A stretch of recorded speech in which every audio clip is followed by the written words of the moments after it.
Dwi yma yn Connemara ar rhan yr Urdd Gobaith Cymru, sefydliad ieuenctid mwyaf yng Nghymru.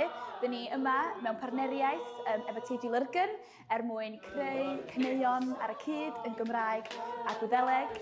Ac ar diwedd yr wythnos, ar diwedd y cwrs, bydden ni efo cyngerdd mawr ar y cyd efo bobl ifanc o Iwerddon y Gymru mwyn perfformio a mwynhau a dod ar ddau diwylliant ar ieithoedd at ei gilydd.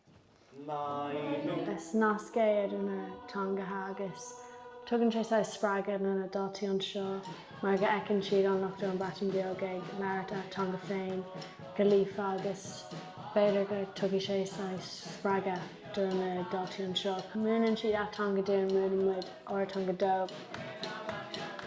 Táimid an seo choláiste Lurgan ag ómhú i gcóir féile dí le lucht an Bhreatain Bheag.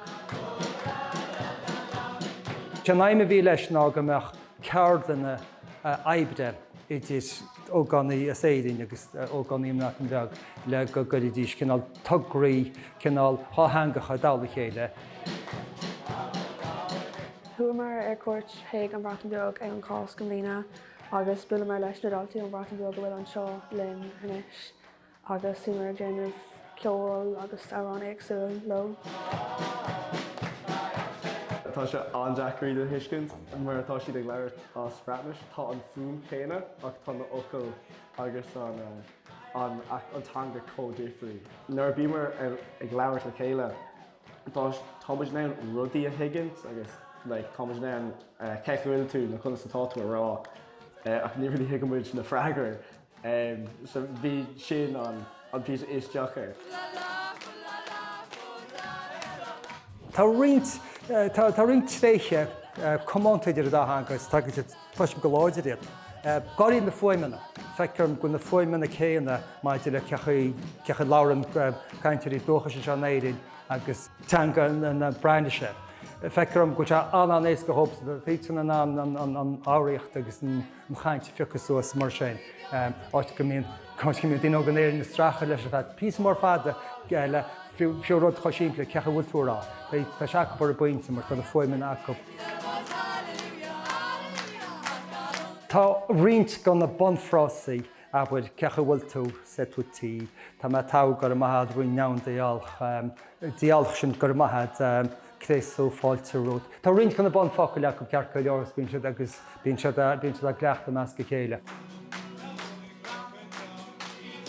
Is muid cineirí an cúrsa seo, so chaimid bé mar cineire duna dáiltí eile. Tá muid ar an uisce beag na gach lá agus tá an ceol ar aus.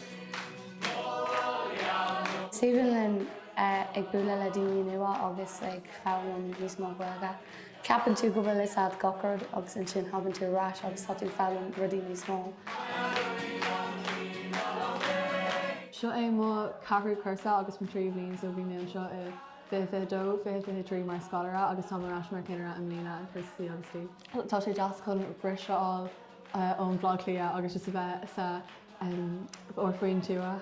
Is bralam a bheith sa rútín gach lá agus nuair bíonn sa bháile i bhreith an saoire bíonn just ní bhíonn éon rud a déanamh agam a rithean lé, so is bralam just céile bheith agam san oíche agus ranganna rithean lé agus imeachtaí éagsúla. Bhfuil measa go chéile tá. Digginn siad go rud an speisialta le teanga chéile tuigeal, an aithníonn siad é sin cínta aithníonn siad é sin.